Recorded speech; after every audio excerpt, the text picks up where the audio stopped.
touchback provisions, you're encouraging people to stay here much longer than they realistically would. Yes, exactly. Some of the arguments, though, that the Minutemen make are cultural. So then what is it? Is it the brown skin that's bothering people? I mean, is that, and I don't like to impute racism to my opponent's motives, but I have to wonder, if people are merely offended by seeing a Mexican flag being waved, so the hell what? You know, I've got bigger things to worry about. If that's what's offending you the most, It seems like what's offending them is that because the people who are coming from Mexico are maybe less skilled and less educated and all. I don't know if they'd be objecting to Chinese scientists coming here. I don't know, maybe they would. Maybe they would be objecting to more professional people from other countries, but the people who they see as being like the massive influx of people illegally from the current laws are from that particular part of the world. So that's like, they're like the focus, the focus of all that attention. Well, of course, then there's the arguments about Aslan and all the other other nonsense. But the fact is, overwhelmingly, these immigrants who are coming over are very conservative people and have no interest in leftist politics or Chiapas or what a bunch of grad students at Berkeley are up to these days. Well, no, there's not. In fact, people generally are not that politically active in Mexico because it's not really safe to be politically active in Mexico. I have actually seen some cars up here with like British Columbia or Baja California license plates with like presidential candidates from Mexico's bumper stickers, like they're picking up our campaign techniques down there or something. But I don't see very much of that.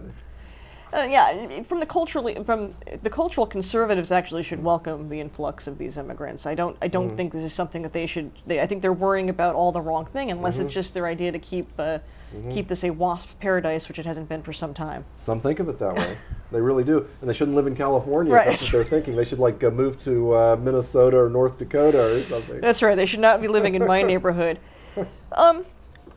With regard to Libertarian Party politics.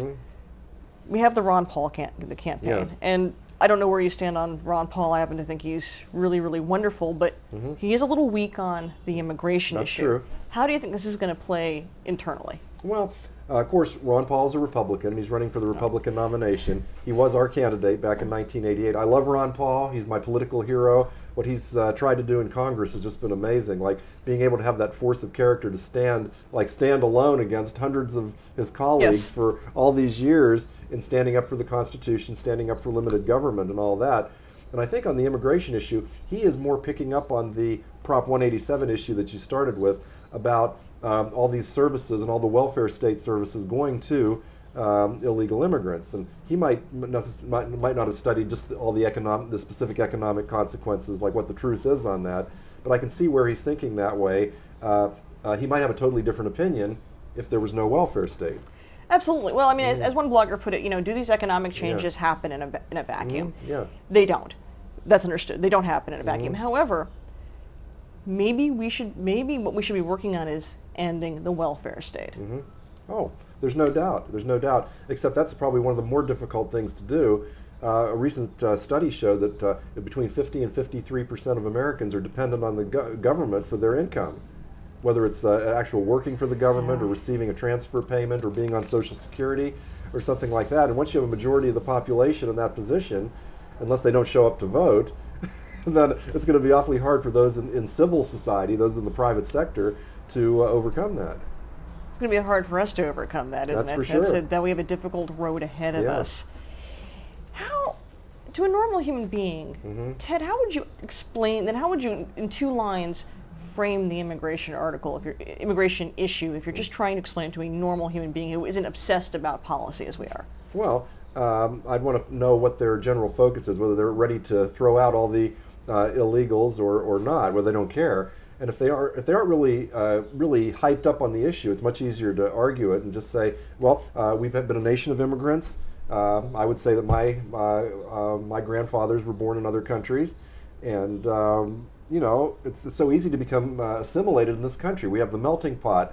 You just go out on the street, everybody's from a different country, and you can't say, people in those eras said, oh, we can't have people coming in from Greece, or we can't have people coming in from Italy, or all these people, they're not like the rest of us, And now nobody even notices somebody from Greece or Italy, and it'll be the same way with people from the Latin American countries. It's just a matter of just give it time, shall we say. Because not everybody's going to come here. They're saying, oh, you open up the gates, everybody from those countries are going to come here, and that's not true. Most people really do want to stay in their home country. It's really a big thing to change countries. You have to have a really, you have to either be desperate or be a real go-getter, someone who is sort of a risk-taking kind of personality, someone that we really need in this country. You know, have that spirit of like just chucking it all and coming to a new place. I mean, America's where people can reinvent themselves, and they have for the last 300 years. Don't you want those kind of people in Yes, this country? yes. Yeah. I mean, they might, you know, invite their, you know, kind of dishonest cousin over with them or something. But you know, that'll happen with any country. That happens. That'll happen all the time. Usually, most people are honest. Most people want to work, and that's the people we want. Absolutely. Yeah. Absolutely. All right. Well, let's try this. I don't know how much time we have on the. We've got a little more time here to go. Tying immigration into how important do you think immigration will be in the Republican primary? Much more than in the Democratic. Okay.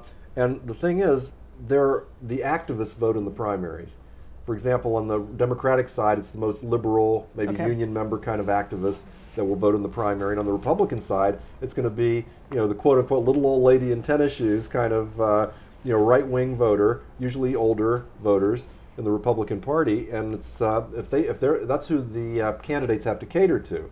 They cater to the base in the primary, and then they have to run away from whatever positions they took in the primary when they go on to the general election. So that's why we hear so much about immigration from the candidates, when really the war in Iraq is the absolute top issue in this campaign. But the immigration plan in Congress didn't pass, probably just as well. Yeah. Amazingly, they didn't cobble something together, at least to say that they did something. Right. But they didn't. So all the Republican base is going to say, you know, no one seems to want to deal with our issue. We're politically homeless, pretty much. You know, the Republicans won't deal with it. It doesn't seem like our leading Republican candidates, like Giuliani, for example, is really in with them, being totally anti-immigrant and all this. So what are they going to do? I don't know. I don't know what they're going to do. We should be grateful the immigration reform didn't pass. I believe that part of that provision was continuation of real ID and the national ID, correct? Well, yeah, and if not an ID card in general, an ID card to work. And that's one of the things that was terrible on all sides of that debate, whether it's Democrat or Republican, unions or business. They all seem to want to go after the businessman and say that private business owners should be the ones responsible for enforcing immigration law. And that is totally wrong. They're not qualified and they're not getting paid for it. The government, of course, is the one responsible for enforcing these laws. A businessman is in business. He should be able to hire whoever he wants without checking their background, except for whether they're qualified for the job. And there's a right to hire who you want, and there's a right to work, I believe. And that's a private agreement between an employer and an employee.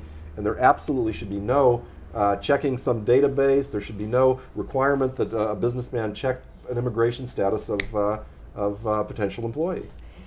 I mean, isn't that inherently anti-business when you think about the Democrats and Republicans on that, where they want to burden the businessman? It's almost as if it's a general sense that everyone should be working for the government sooner or later. Well, sure. I mean, the businessmen are already unpaid tax collectors, so why not make them unpaid immigration officers? It seems like just you know, one step down the road to fascism, really, where you have purportedly private businesses, but really the government's running them from behind the scenes. Very funny about the real ID and national ID. Many years ago, Ron Paul was considered quite a crank for bringing up that issue, and now we're very, very close to actually having a national ID. Well, it's passed, but now various states are opting out. New Hampshire, for example, Maine, I think. Well, God bless New Hampshire. That's I know. one of our strongholds. Well, that's a great state, definitely. A lot of libertarians are moving up there for the Free State Project. But the real ID, it becomes very difficult for these smaller states because if everybody else goes along with it, then residents of those states will not be allowed to go on an airplane or go enter a federal building, or do a lot of things, and they might just the government feds could just come down hard. Instead of saying, oh, these small states are objecting, they might just say, we're going to punish all their citizens, and then they'll come around and adopt it, because the government is pure force. I mean, if that's what they want, they're going to get it. That's very great talking. So to some, I guess it's fair to say that, we'll say aside the racial issue for a moment, that the anti-immigrant position it's anti-business. Right. It's anti